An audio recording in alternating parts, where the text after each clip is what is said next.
Il existe aux quatre coins du monde des centaines de communautés qui continuent à vivre dans les montagnes, au cœur des forêts ou dans les îles, loin de la civilisation.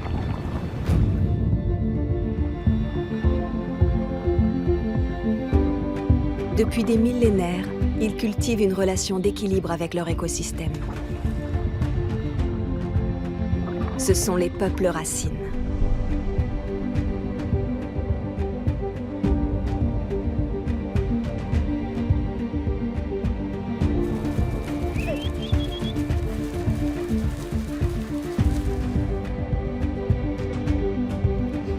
Aujourd'hui, avec les scientifiques, ils sont engagés dans la sauvegarde de ces territoires d'exception.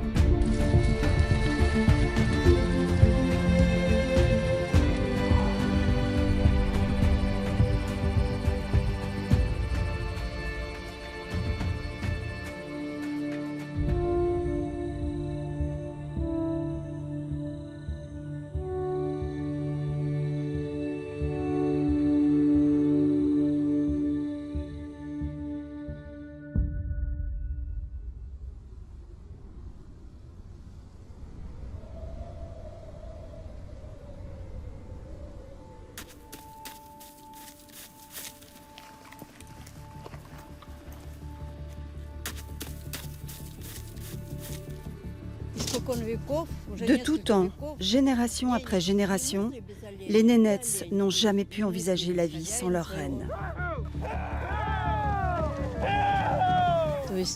Toute notre existence est liée à nos reines. Le jour où il n'y aura plus de reines, les Nénètes disparaîtront aussi. La Sibérie, la péninsule de Yamal, dont le nom signifie « bout du monde ». À 600 km au nord du cercle arctique, ce territoire a constitué pendant des milliers d'années le domaine de l'un des derniers groupes d'éleveurs de rennes de la planète, les Nénètes.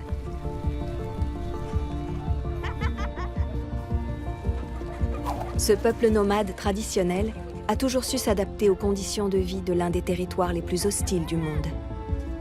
Aujourd'hui, cette terre fait face à de profonds changements.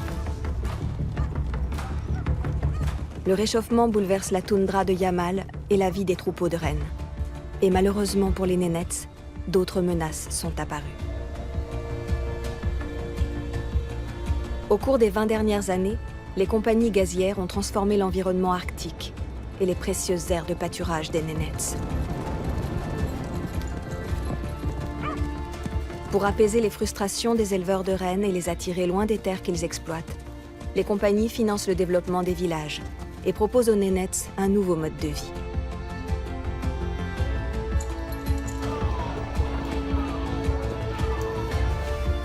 Pour ces nomades traditionnels, le choix n'est pas simple. Leur avenir et celui de leur terre est en jeu.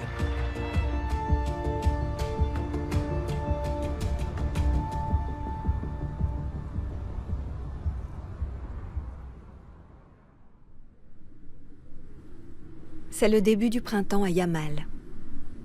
Nous sommes à 140 km au sud-est de Salekhard, capitale de la péninsule.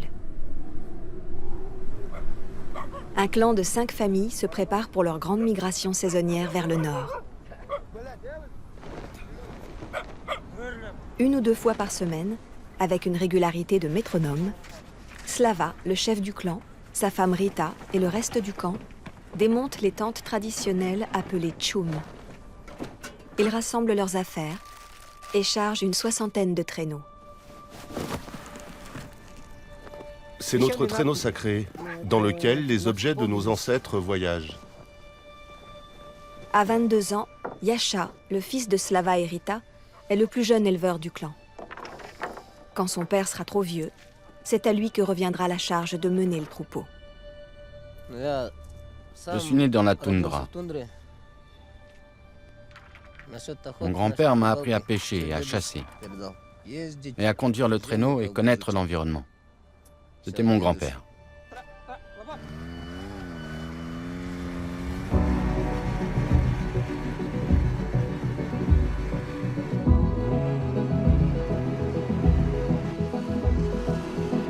Au fil des âges, les Nénètes ont fait de l'élevage des rennes un art à part entière qui se déploie sur la toundra tel un balai.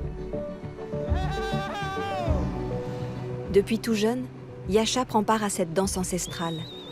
Mais il fait peut-être partie de la dernière génération à pouvoir vivre comme un vrai Nenets.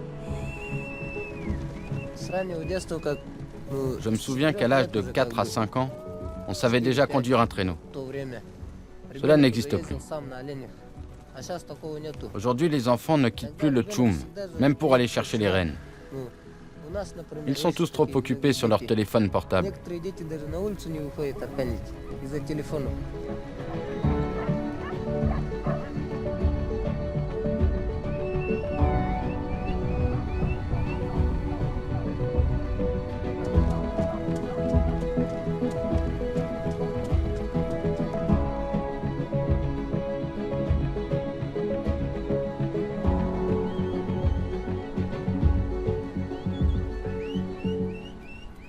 Après avoir rassemblé leurs rennes, il leur reste une dernière tâche à accomplir avant le grand départ.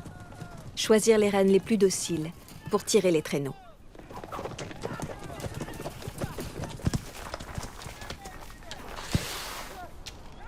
Toujours à la recherche de nouveaux pâturages pour nourrir leurs rennes, le clan installe chaque année une centaine de campements sur un territoire couvrant près de 2000 km². On y va. Les pâturages d'été se trouvent encore à 400 km.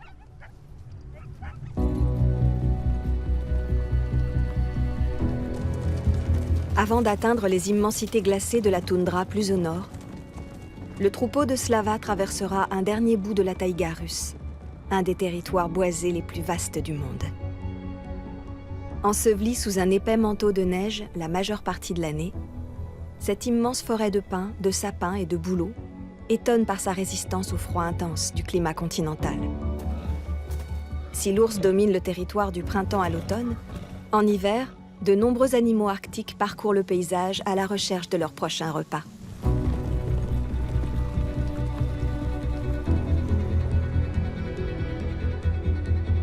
Nous approchons de la fin de l'hiver. Les températures commencent à s'adoucir. La brigade doit atteindre l'autre bord du golfe de l'Aube avant que la banquise ne fonde. Aujourd'hui, ils doivent parcourir une 50aine de kilomètres.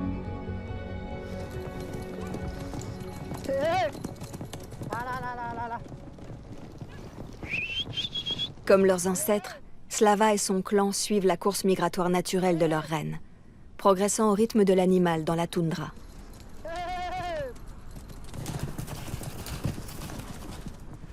Au cours de cette traversée, les éleveurs restent constamment attentifs aux moindres changements, à l'épaisseur de la glace sur les rivières ou aux prédateurs.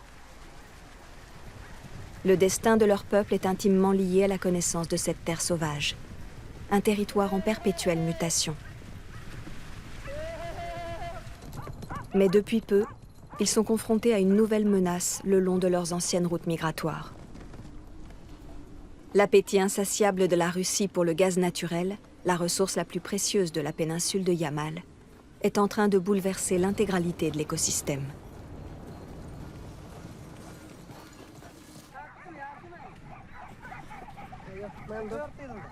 Les compagnies gazières construisent le plus souvent leurs installations et leurs infrastructures au mépris de l'environnement et du sort des Nenets. Ils doivent alors modifier leurs voies migratoires pour préserver la santé de leurs rennes. Avant, il y avait plus de nomades par là-bas. Aujourd'hui, on passe sans s'arrêter. Le bruit n'est pas bon pour nos animaux. Et à cause de leurs torches, le lichen ne pousse plus. La terre devient faible, pauvre. L'homme est le pire des prédateurs. Parfois, il réfléchit, parfois il détruit. Les industriels ne vivent pas sur cette terre, donc ils n'en prennent pas soin. Leur dacha est près de Moscou, pourquoi penseraient-ils à nous? Ils vont plutôt penser à leur propre maison. Ils vont penser à leur baraque à 2 étages et à leur luxueuse voiture.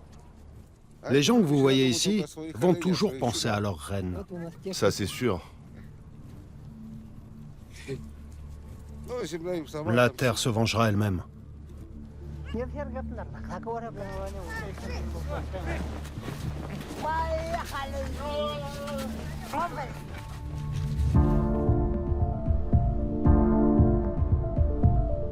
À mesure qu'elles déplacent des travailleurs dans l'Arctique et qu'elles accroissent leur production, ces compagnies gazières couvrent la toundra de routes, de voies ferrées et de pipelines.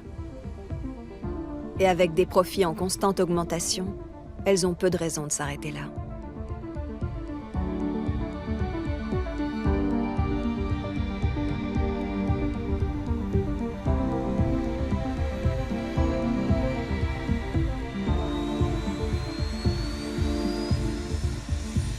Les Nénètes veulent faire entendre leur voix. Mais seuls, ils n'y arriveront pas. Alors, certains ont décidé de collaborer avec les scientifiques. Leur but commun, comprendre les impacts des changements en cours sur le territoire, mais aussi et surtout pour le peuple Nénètes. L'une de ces scientifiques est Galina Kariuchi. Ethnologue, elle a grandi sur la toundra dans une famille d'éleveurs de rennes Nénètes. Depuis des décennies, elle sillonne la péninsule pour créer un dialogue avec les nomades et mieux comprendre ce lien si intime qui les unit à leur terre. À travers ses travaux, elle cherche à sensibiliser les grands décideurs politiques et industriels. On doit faire attention non seulement aux découvertes scientifiques, mais aussi au savoir des gens qui arrivent à vivre dans des conditions extrêmes. Ces stratégies de survie sont importantes, car aujourd'hui, si un village se retrouve privé d'électricité, la vie s'arrête net, alors qu'ici, elle ne s'arrête jamais. Aujourd'hui, Galina se rend à 600 km au nord de Salekhard, dans l'un des villages les plus isolés et les plus inaccessibles de la péninsule de Yamal, Sayeka.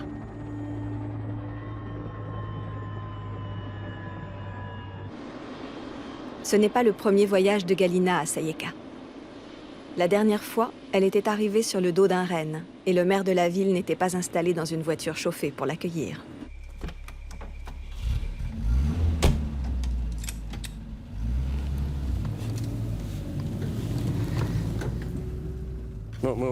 Nous sommes ravis de vous voir. Je sais que vous êtes déjà venu en 2000. Comment avez-vous trouvé notre petite ville vue du ciel? Je ne la reconnais plus. Les immeubles sont très jolis et colorés. Vous avez raison. La ville a énormément changé. Ouais.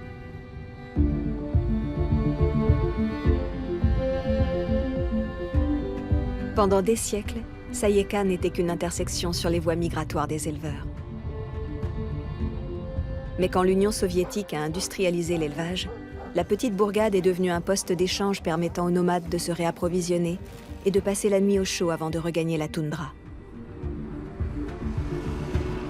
Lorsqu'au début des années 2000, le gaz naturel est devenu la béquille d'une économie russe défaillante, les sociétés gazières se sont précipitées dans la région. Et pour mieux pouvoir les exploiter, elles proposent aux Nénètes de quitter leur vie traditionnelle pour mener une nouvelle existence plus sédentaire. C'est ainsi que Sayeka est devenue une véritable ville de 1500 habitants. Elle fait la fierté de son jeune maire. Tous les changements que vous voyez, ils sont liés au développement et à l'exploitation du gisement Yuzhno-Tambeskoï par l'entreprise Novatek. Voici de nouvelles habitations construites il n'y a pas longtemps par Novatek. Voici notre hôpital. Qu'est-ce que c'est là-bas? Ici, vers la fin de l'année, on aura un centre commercial. Il y aura plein de boutiques et un magasin de motoneige.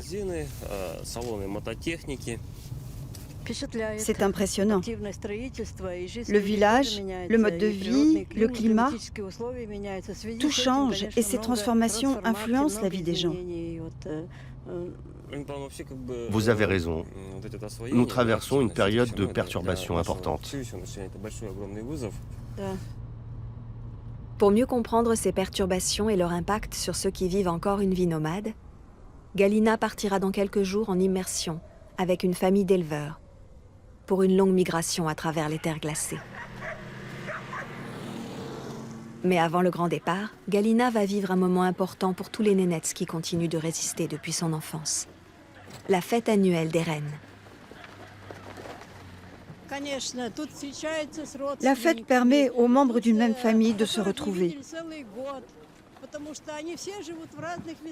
Ils ne se sont pas vus depuis plusieurs mois, car ils se sont éparpillés sur la toundra. Les jeunes se rencontrent, ils tombent amoureux. La fête dure 2 à 3 jours. Ça donne aux éleveurs le temps de passer une visite médicale, de se faire vacciner et même se marier parfois.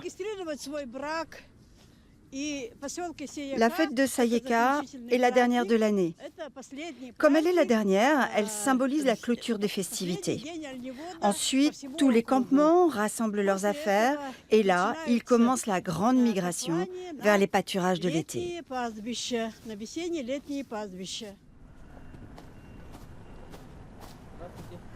Bonjour Artyom. Artyom et son clan viennent d'arriver à Sayeka. Cette famille d'éleveurs vit sur la toundra depuis plusieurs générations. Ils retrouveront le grand-père d'Artyom pour partir sur l'une des plus anciennes voies migratoires de la famille, à 300 km plus au nord. Mais avant de retrouver son troupeau, Artyom va devoir défendre son titre de champion.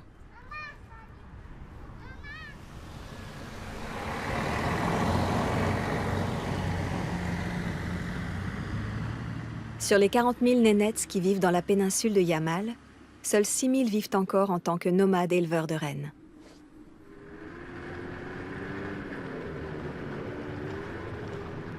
Après avoir passé la plus grande partie de sa vie sur la toundra, Boris, l'oncle d'Artyom, a récemment choisi de s'installer à Sayeka.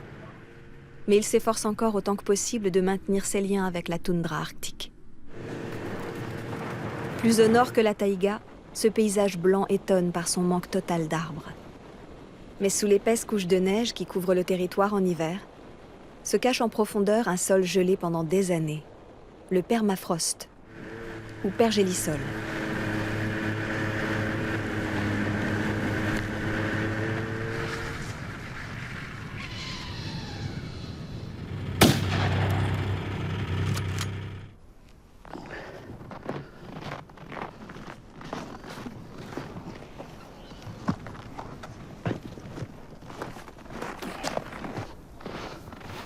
Comme la plupart des Nénets, Boris connaît parfaitement la région. Mais depuis peu, il a été le témoin d'un changement mystérieux, brutal.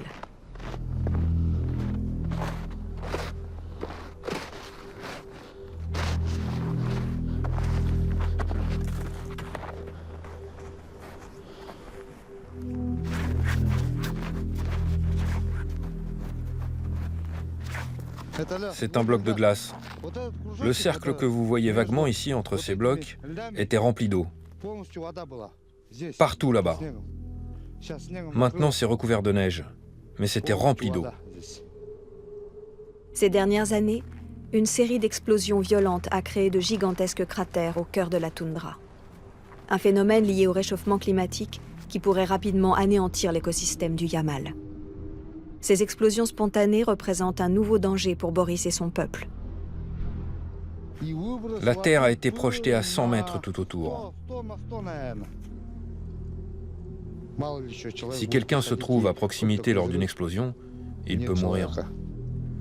Si aujourd'hui ce cratère est rempli de glace, il y a quelques mois, il n'était qu'un trou monumental de 70 mètres de profondeur. Depuis les premières explosions en 2013, Vassili Bogoyavlansky et ses collègues de l'Académie russe des sciences ont mené plusieurs expéditions dans la région pour analyser cette nouvelle conséquence du changement climatique. Selon nos analyses, il n'y a pas eu de météores, ni d'autres objets inhabituels. La seule conclusion à laquelle on a pu arriver, c'est que c'est une explosion de gaz. En réalisant des prélèvements au fond des cratères, leurs équipes ont découvert des niveaux de méthane particulièrement élevés. Selon leur hypothèse, à cause du réchauffement climatique, le pergélisol arctique fond de plus en plus rapidement. La matière organique se décompose, créant des poches de méthane et du dioxyde de carbone. Emprisonnés sous la surface, ces gaz finissent par exploser sous leur propre pression. Nous étions très étonnés de constater que la pression d'un peu plus de 12 atmosphères a suffi pour faire une telle explosion.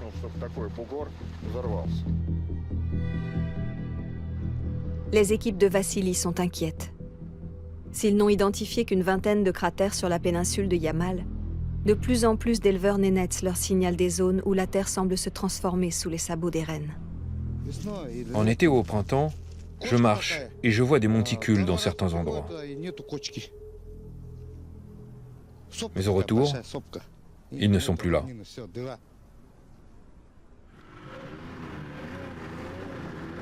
Aujourd'hui, ces cratères ne constituent pas encore une grande menace pour Boris et les autres nénètes. Mais le méthane est un gaz à effet de serre 24 fois plus puissant que le CO2. Si ces explosions se poursuivent, les scientifiques craignent une accélération catastrophique du réchauffement de la planète. Certains estiment même que la péninsule du Yamal pourrait être sous l'eau dans moins de 50 ans.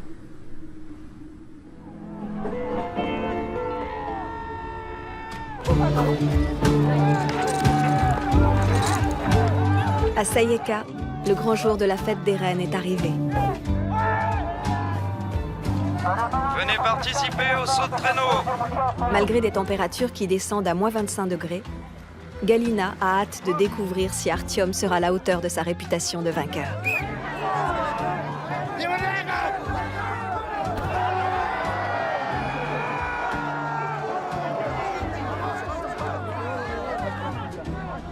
Au cours des 2 prochains jours, des éleveurs de toute la région mesureront leur capacité d'athlète au cours de multiples épreuves.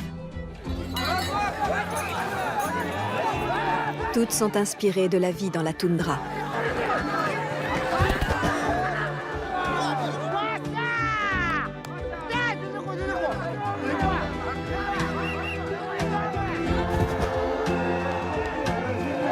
Et notre champion de l'année est Artyom Vladimirovitch Goudia. Encore la victoire. C'est notre champion! Je le connais.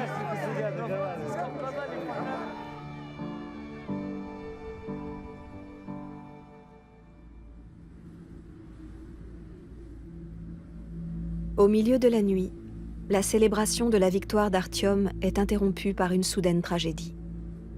Sergueï, son grand-père, qui a enseigné à Artyom tout ce qu'il sait sur la survie dans la toundra, vient de mourir. On y va. Artyom et sa femme ont été chargés de récupérer le corps de Sergueï.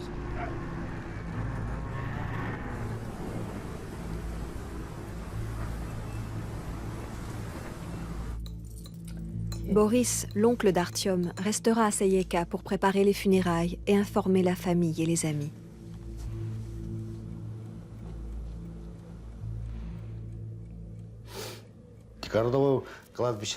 Il faut que la famille reste seule. Il ne faut pas de gens de l'extérieur. C'est très important parce qu'ils peuvent aspirer de l'énergie. Et ce n'est pas bien, ça.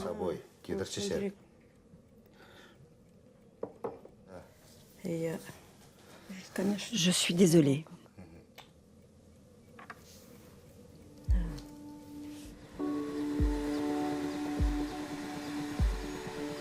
La famille est maintenant entrée dans une période d'obscurité. Ils doivent abandonner leur migration et pleurer la mort de Sergueï jusqu'à ce que les rivières gèlent à nouveau, à l'automne prochain. Pour que Galina puisse néanmoins poursuivre ses travaux, Boris a contacté ses amis Slava et Yasha. Ils ont déjà débuté leur migration et leur clan est actuellement dans le sud de Yamal. Ils ont accepté d'accueillir Galina pour la suite de leur transhumance.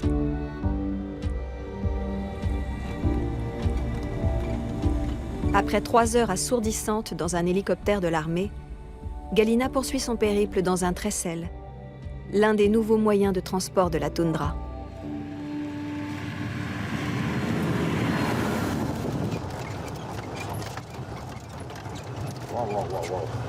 Ça devient compliqué.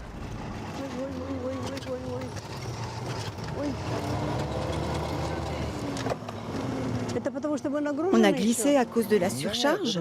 Non, c'est parce que la neige est molle. Il fait trop chaud. C'est pas très rassurant tout ça. Le transport le plus fiable, c'est le renne. Ah oui, ça c'est vrai. On est encore loin?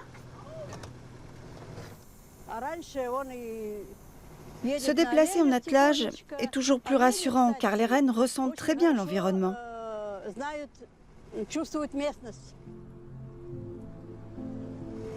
Ils entendent mieux les bruits.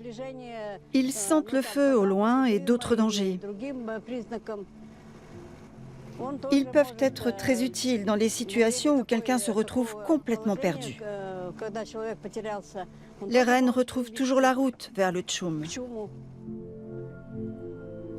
Même avec un engin pareil, les conditions sont trop difficiles pour s'aventurer plus loin. Heureusement, Yasha et un autre membre du clan ont rejoint Galina. Ils escorteront l'ethnologue jusqu'au campement.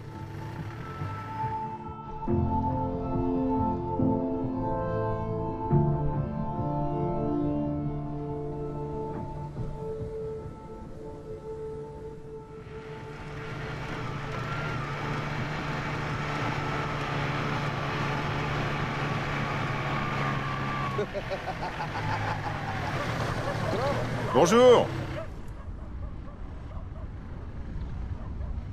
Après un voyage éreintant de 12 heures à travers la péninsule, Galina peut enfin respirer l'air frais et calme de son enfance.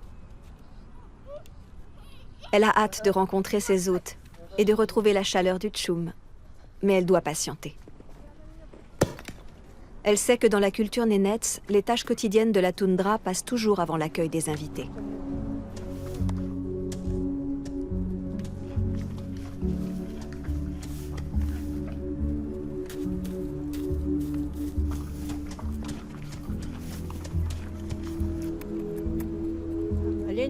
Pour nous, le renne, c'est la nourriture, le vêtement, et c'est un moyen de locomotion. C'est pour cela que l'élevage des rennes reste primordial pour nous. Toute l'identité et la culture de notre peuple est basée sur la relation avec le renne.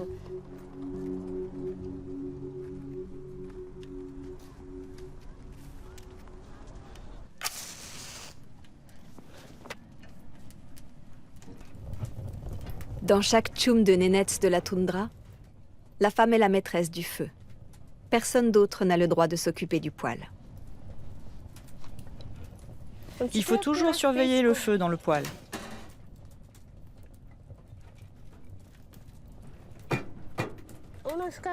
Les grands-mères nous ont toujours dit, une femme, quelle que soit son origine, doit savoir allumer le feu dans le poêle.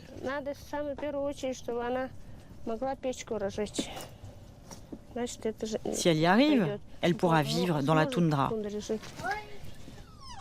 Ma fille est actuellement au collège. Ta fille ira jusqu'au bac, c'est ça? Oui.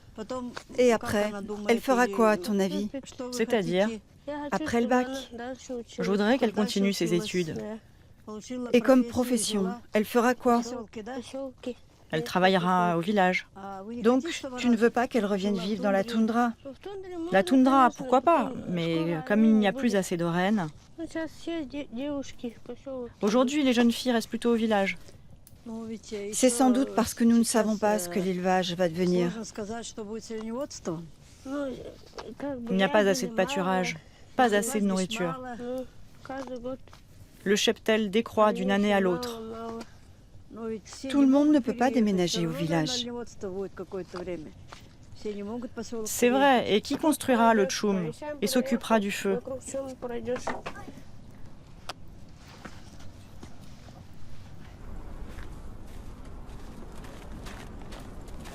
Alors que la vie dans la toundra semble se poursuivre paisiblement depuis des siècles, Galina sait que l'attrait pour la vie citadine place les jeunes générations face à un dilemme. Personne dans la brigade n'est plus touché par ce phénomène que Yasha, le fils de Slava. Quand son père se retirera, c'est à lui que reviendra le troupeau. Mais il est déchiré entre la toundra et la ville de Yarsalé, où sa femme a déménagé pour élever leur fils de 2 ans. La grande tendance aujourd'hui est que les jeunes restent au village, car ils ne savent plus vivre de façon nomade. Les enfants partent s'installer en ville pour faire leurs études et recevoir leur diplôme. Ils finissent par y rester, et ça devient souvent une grande perte pour la famille et pour eux-mêmes.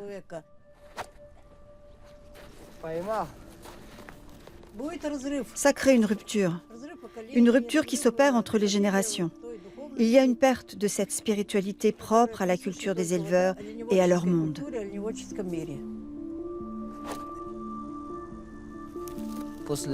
Quand j'avais 8 ans, on m'a envoyé à l'école. Après le collège, je suis revenu dans la toundra. Les études n'ont jamais été vraiment mon truc. J'aime trop la vie dans la toundra. Pour l'instant, Yasha a décidé de continuer à aider son père à achever leur migration vers le nord. Tous deux savent que lorsqu'ils atteindront les pâturages d'été, Yasha sera tiraillé entre sa petite famille en ville et sa vie d'éleveur de rennes.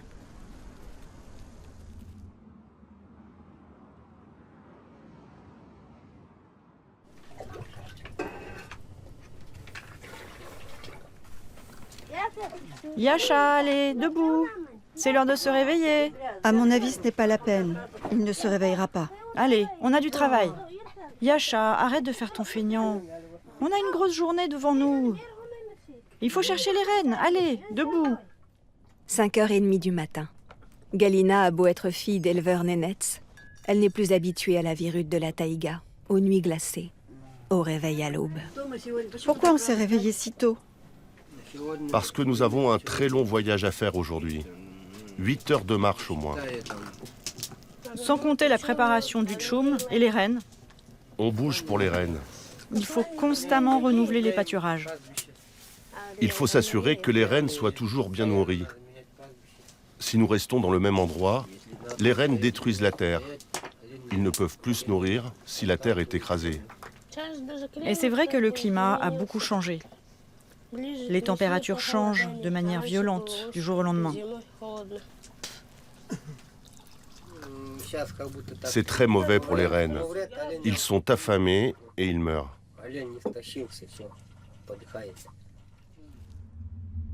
Les rennes de Yamal dépendent majoritairement des ressources en lichen, surtout pendant l'hiver. C'est l'une des rares sources de nourriture accessibles sous ces contrées.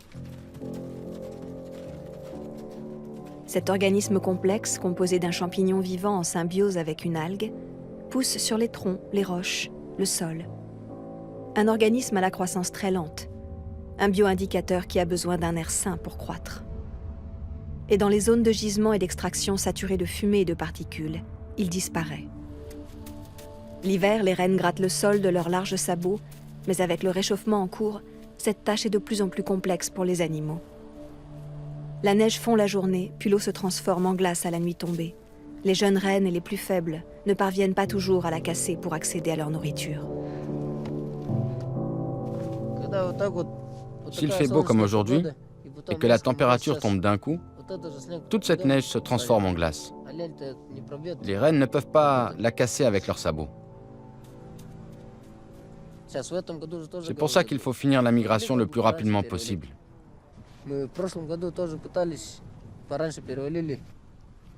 Sinon, nous pouvons perdre beaucoup de rennes à cause du verglas.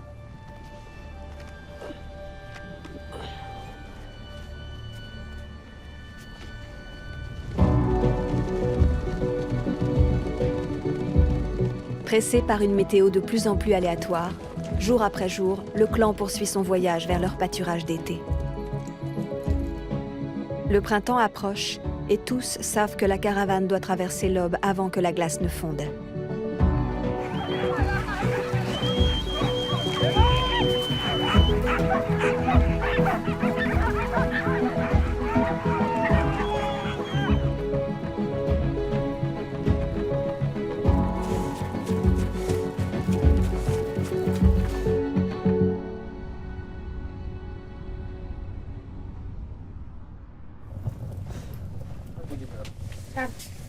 Il paraît que les oies sont de retour. Oui. Hier, on m'a téléphoné.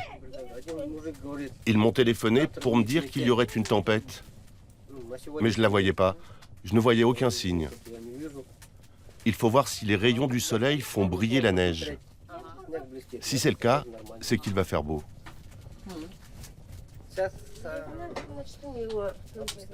Les gens d'ici, ils ont tous l'Internet. Ils ont l'Internet ici, dans la tête.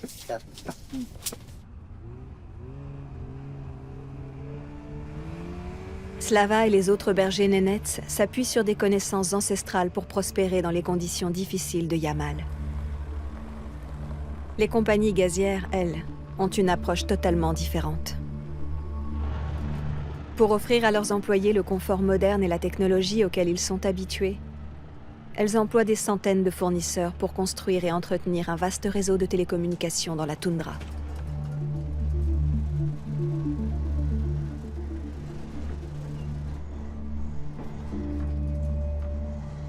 Comme la plupart de ces ouvriers venus des villes, Michael et Alexander n'avaient jamais mis les pieds au pays des Nenets.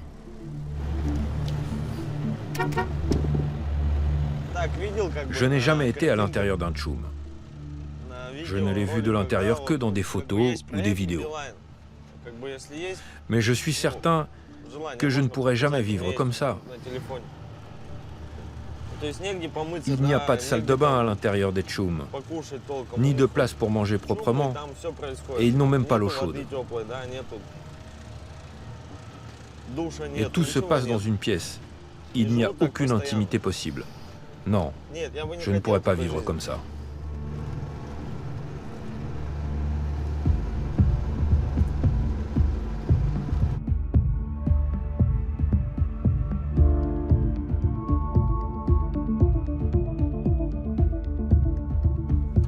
Il est 6 heures du matin. Michael et Alexander ont enfin rejoint leurs 2 collègues, qui viennent de resserrer les dernières vis sur une nouvelle tour. Tu crois que ça suffit? Quoi? Tu crois que ça suffit? Oui. Leur mission, aider à fixer leur logement temporaire sur des patins, afin qu'ils puissent être transportés en remorque jusqu'au siège de l'entreprise. C'est assez tendu?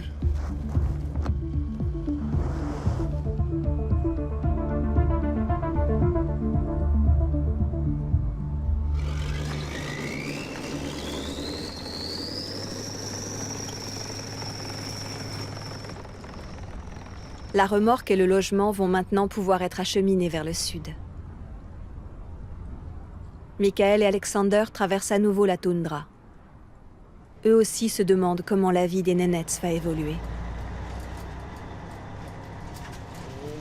J'imagine qu'ils vont profiter de la connexion Internet.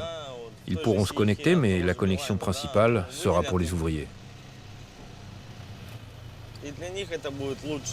Je crois qu'on pourrait leur donner davantage,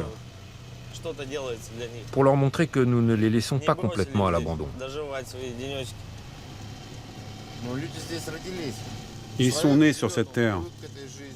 Les Nenets savent vivre en harmonie avec ces conditions de vie difficiles. Et peut-être qu'ils ne peuvent pas imaginer vivre autrement.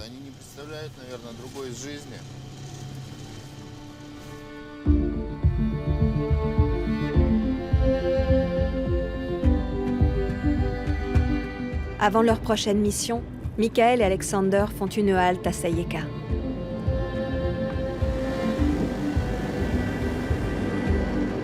La famille de Boris et Artyom pleure encore leur mort. Pour se distraire pendant cette période de deuil, Boris profite de l'heure du déjeuner pour rendre visite à sa femme à l'intérieur d'un tchoum qu'ils ont récemment construit au pied de l'école. Après des mois de débats, l'administration vient d'approuver la demande de Nadia de proposer aux jeunes écoliers de Sayeka un tout nouveau cours, la vie sur la toundra.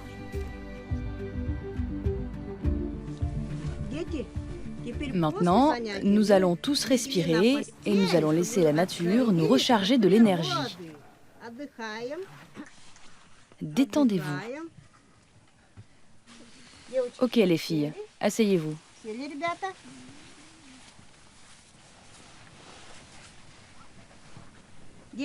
Regardez, le feu, c'est la grand-mère. Il permet de chauffer entièrement le tchoum. Il ne faut pas passer par ici, car le feu, c'est la grand-mère. Et par ici, c'est la tête de la grand-mère. Il ne faudra jamais marcher sur la tête de la grand-mère. N'est-ce pas? Et là-haut, vous voyez l'ouverture. Vous voyez bien le trou? Vous voyez, l'énergie passe par là. De l'énergie? Oui. La lumière du soleil passe à travers et nous recharge. Et qui nous observe? Ce sont les dieux. Les dieux? Ils nous observent et ils nous protègent des maladies et des malheurs. On est bien dans le tchoum, non? Vous reviendrez dans le tchoum? Oui. Même si les brefs moments qu'elle passe dans son tchoum en ville permettent à Nadia de retrouver son enfance, elle regrette la vie qu'elle a laissée derrière elle dans la toundra. C'est vrai que je passe mon temps devant mes fenêtres à regarder la toundra. Et j'ai toujours envie d'y retourner. J'ai envie d'y retourner, peu importe la météo, qu'il fasse beau ou qu'il fasse mauvais. Là-bas, nous sommes toujours dans le mouvement. Il faut aller par là, il faut se réchauffer, il faut chercher à manger, il faut pêcher. Si les rennes s'éloignent trop, il faut les chercher et les ramener. Il faut les regrouper autour du tchoum. Du coup, on doit bouger tout le temps et notre sang circule bien. C'est sûr que dans le village, on a tout. De l'eau courante, de l'électricité. De l'électricité, mais du coup, je dois chercher à m'occuper. Dans la toundra, il faut bouger vite. Je coupe le bois et ça me remonte le moral. Nous nous promenons et ça nous réjouit. La toundra commence à siffler. Nous sentons les parfums des plantes qui poussent et nous nous allongeons par terre pour que la nature nous renforce.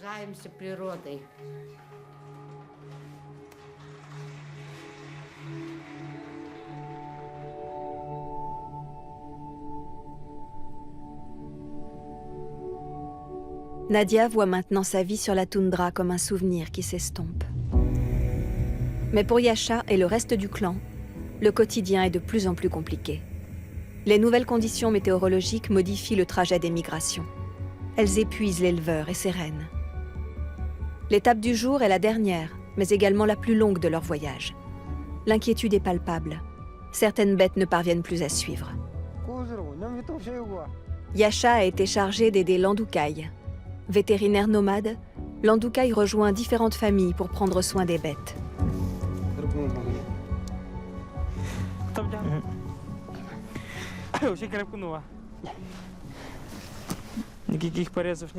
Pas de blessure sur ce sabot.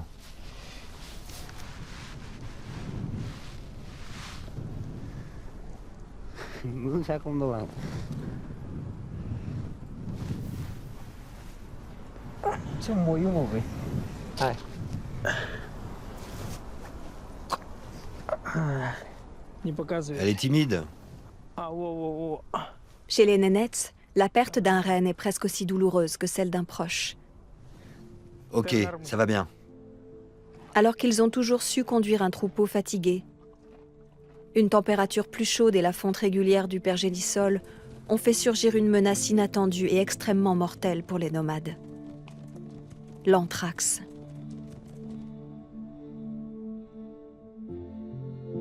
Les rennes porteurs de cette bactérie dangereuse ont été gelés sous le sol lors de la dernière grande épidémie il y a plus de 75 ans.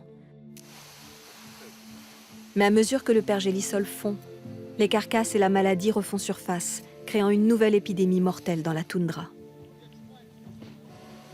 L'armée russe a accouru dans la région, abattu des rennes infectés et lancé une campagne de vaccination massive pour les troupeaux et les nénètes eux-mêmes.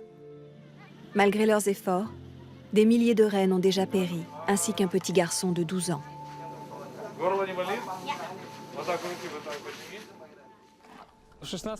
En 2016, j'étais au village et nous avons commencé à recevoir des coups de fil de la toundra. Les gens nous parlaient de la mort de beaucoup de rennes dans la toundra. Ça faisait peur. Nous avons commencé à organiser des expéditions pour pouvoir bien étudier nos animaux et les symptômes. Il fallait confirmer que la toundra avait été vraiment touchée par l'anthrax. Et nos plus grosses peurs ont été confirmées. Donc on a commencé à vacciner à travers toute la péninsule de Yamal. Certains éleveurs sont contre la vaccination au printemps, car les rennes ont besoin de se reposer. Ils sont affaiblis. Et c'est la période où il faut traverser la grande rivière.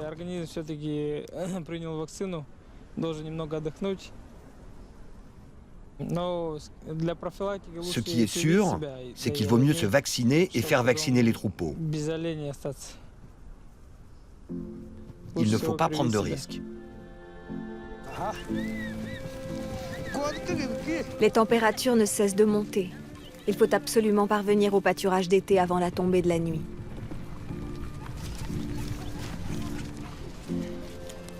L'Andoukaï profite des dernières minutes avant le départ pour injecter aux bêtes les plus fragiles du troupeau un complément de vitamines.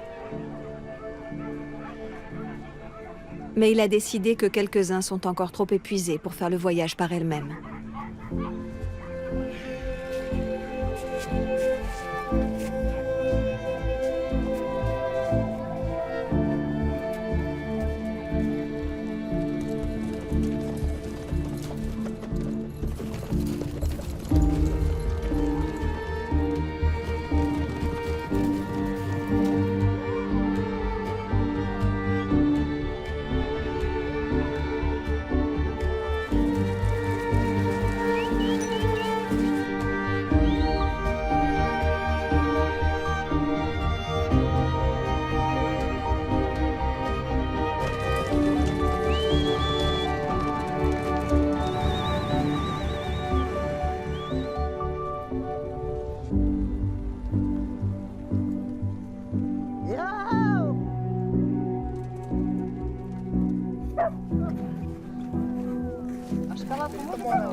Là, nous faisons une pause, car nous avons réussi à traverser la baie de l'Aube.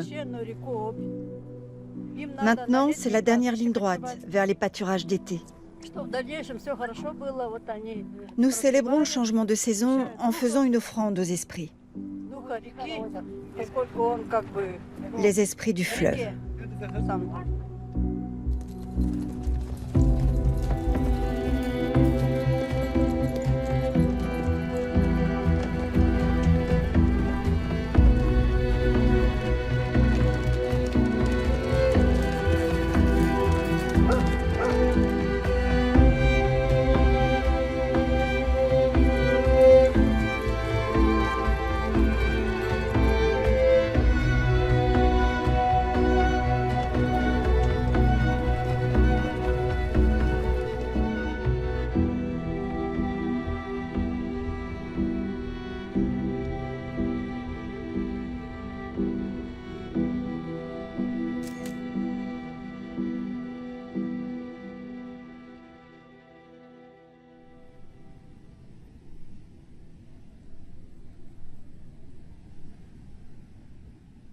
Après 3 semaines épuisantes, les éleveurs sont soulagés de se réveiller enfin dans leur pâturage d'été.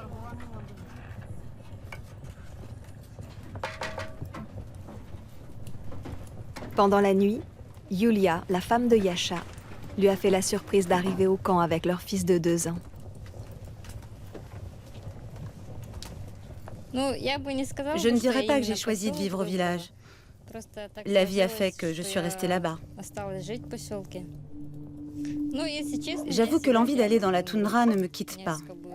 Mon âme est appelée par la toundra, par mes terres natales, par le tchoum et par nos reines.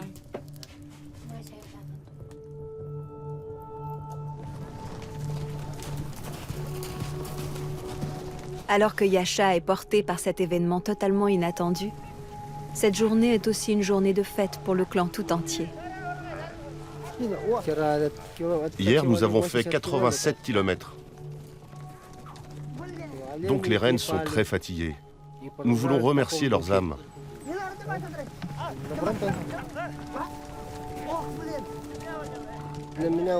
C'est très important pour moi de voir mon fils participer comme ça aujourd'hui.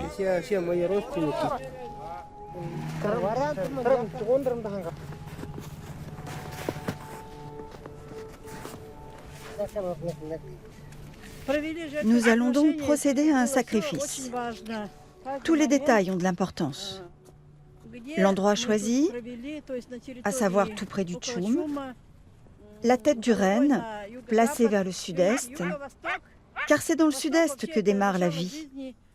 C'est là qu'apparaît le soleil et de là que vient la chaleur.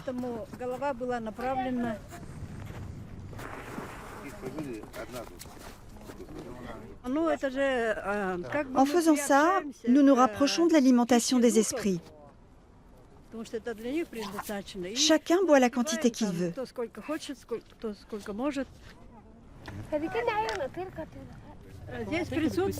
Nous avons parmi nous aujourd'hui la belle-fille, Yulia, ainsi que Miron, le petit-fils et futur héritier. Il observe avec attention. C'est très important, ça. Galina profite de ces derniers moments en famille. Demain, elle repartira. Dans son prochain récit, elle intégrera son expérience afin de la faire partager aux dirigeants des compagnies gazières et à leurs employés. Une façon pour eux de mieux comprendre et appréhender la culture nénètse et leur lien vital avec la taïga. Venez manger.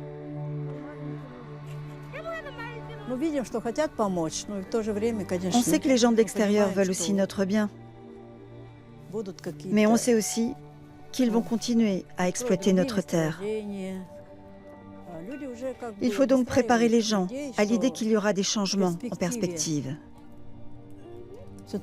Mais je veux continuer à croire. Tant qu'il y aura des rennes, il y aura des nénètses.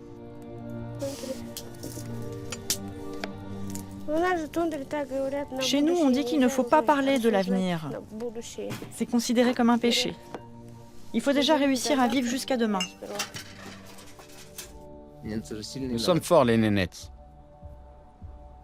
Nous survivrons quoi qu'il arrive.